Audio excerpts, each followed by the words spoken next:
सबसे पहले तो मैं बहुत धन्यवाद आपका करना चाहूंगा कि आपने इस विषय पे मुझे अपनी बात कहने का अवसर दिया।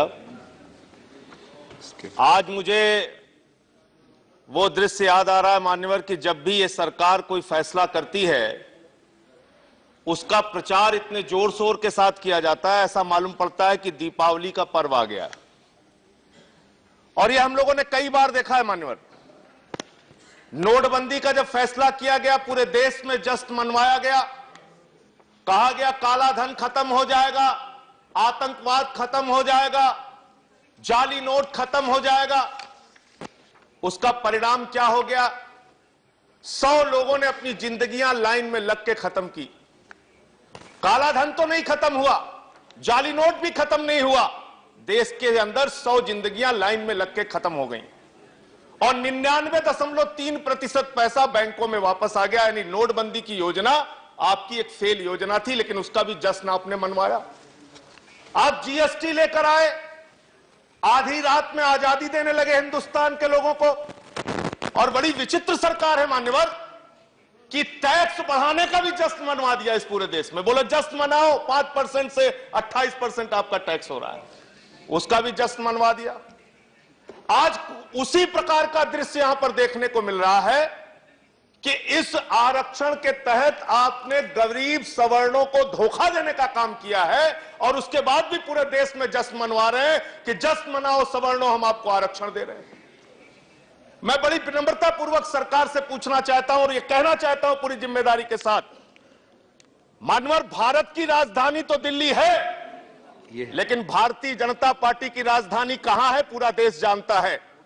और यह दस्तावेज उस राजधानी से आया है आपके पास।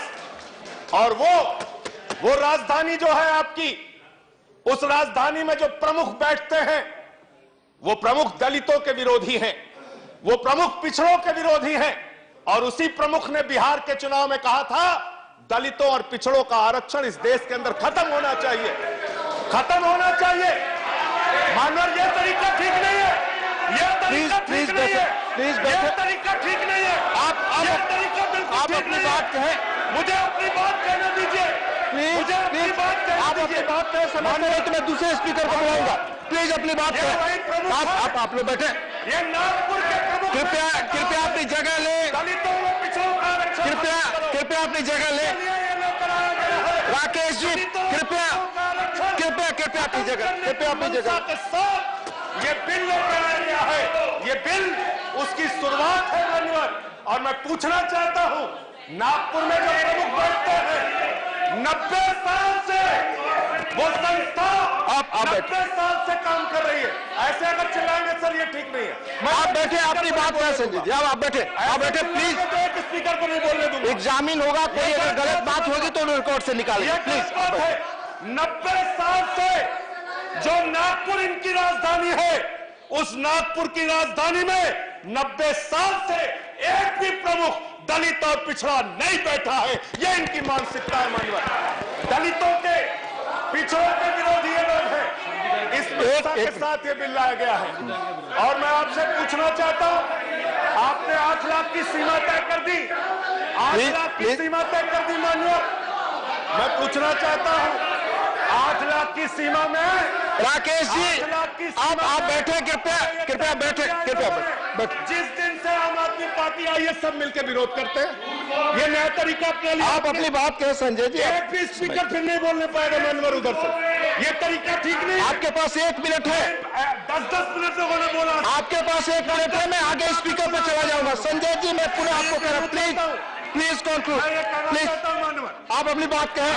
आप बात करें। सीमा रख दी आपने, 8 लाख की सीमा रख दी।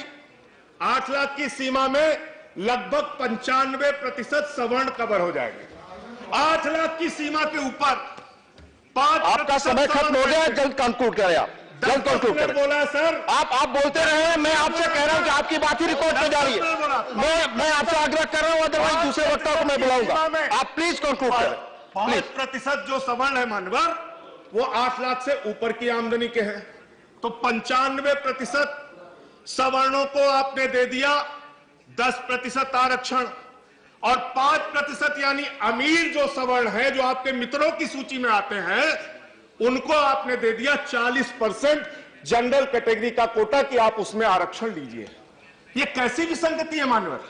ये तो गरीब सवर्णों के साथ आप अत्याचार कर रहे हैं, उनके साथ अन्याय कर रहे हैं। और ये बात मैं इस सदन में कहना चाहता हूं कि पिछड़ों की बात करने वाले, दलितों की बात करने वाले दल यहां पर मौजूद है। मैं हाथ जोड़कर विनम्रता पूर्वक आपसे कहना चाहता हूं, यह ऐतिहासिक क्षण है। अगर आज यह बिल पास हो गया तो याद रखना, आने वाले दिनों में अपनी मंशा के तहत जो आरएसएस 90 साल तक किसी दलित को प्रमुख नहीं बना पाई, वो दलितों और पिछड़ों का आरक्षण आप अपनी बात कंक्लूड करें मान्यवर, कंक्लूड करें, अंतिम बात आप कंक्लूड और करें। मैं आपको बताना चाहता हूं, यहां डॉक्टर लोहिया की बात हुई। डॉक्टर लोहिया का नारा था, चपरासी हो या राष्ट्रपति की संतान, सबको शिक्षा एक समान। और उस समान शिक्षा का मॉडल मैं बड़े गर्व के साथ इस सदन के अंदर कहना चाहता हूं कि दिल्ली के अंदर केजरीवाल जी की सरकार ने शिक्षा आपका समय खत्म हुआ, स्थापित करने का काम आपका किया। समय खत्म हुआ। दुनिया में प्लीज स्थापित करने का प्लीज काम किया। कंक्लूड। एक बात और कहूंगा मान्यवर, मैं अब दूसरा नाम पुकार रहा हूं, अगर आप खत्म कर रहे हो तो मैं दूसरा नाम पुकारूंगा। दूसरों को आपने इतना समय दिया, प्लीज मेरे साथ क्यों अन्याय नहीं, कर रहे हैं? आप समय जो बचा है, मैं आपके पार्टी के अनुसार जो समय है उससे अधिक मैंने दिया। समय पर कृपया हम लोग परामर्श करें। तरीका ठीक नहीं मानवर, मैं बात दे रहा हूं समय के अनुसार। आप जल्द खत्म करें, आप जल्द खत्म करें। मानवर, 26 लाख नौकरियां राज्यों में रिक्त हैं, आपकी वहां पर सरकारें हैं। आप उन रिक्तियों को भरने का काम कीजिए। केंद्र के अंदर जितनी भी सरकारी बिल्डिंग है, ड्राइवर से लेकर 2 मिनट मानो, नहीं आप ऑलरेडी मैं अधिक समय दे चुका हूं, आप खत्म करें। 1 मिनट में आप अपनी बात खत्म करें। के काम में आपने प्राइवेट एजेंसियों को कर दिया मान्यवर, वहां आरक्षण का क्या होगा? अभी माननीय कानून मंत्री जी यहां पर कह रहे थे मान्यवर कि उनकी पार्टी ने जब जब मुख्यमंत्री बनाने की बात आई, पिछड़ों का ख्याल रखा, दलितों का ख्याल रखा। बड़ी विनम्रता पूर्वक मैं आपसे पूछना चाहता हूं, राजस्थान में आपकी मुख्यमंत्री कौन थी? छत्तीसगढ़ में आपके मुख्यमंत्री कौन थे? गोवा में आपके मुख्यमंत्री कौन है? उत्तराखंड में आपके मुख्यमंत्री कौन है? महाराष्ट्र में आपके मुख्यमंत्री कौन है? आप खत्म करें, आपके मुख्यमंत्री आप खत्म करें संजय जी। अब मैं दूसरे स्पीकर को बुला रहा हूं। ऑलरेडी 3 मिनट समय अधिक दे दिया मैंने, अब आप खत्म करें। दलितों, माननीय राकेश सिन्हा जी अपनी बात कहें। आपके दल से 3 स्पीकर हैं, मैं आग्रह करूंगा कि समय के तहत अपनी बात करें। हमारी पार्टी अगर हमारे सुझाव को यहाँ पर नहीं मानती, प्लीज आप कंक्लूड करें। आपकी बात रिकॉर्ड पे नहीं जाएगी संजय जी। अब आप कहें राकेश, अपनी बात करें, आप बात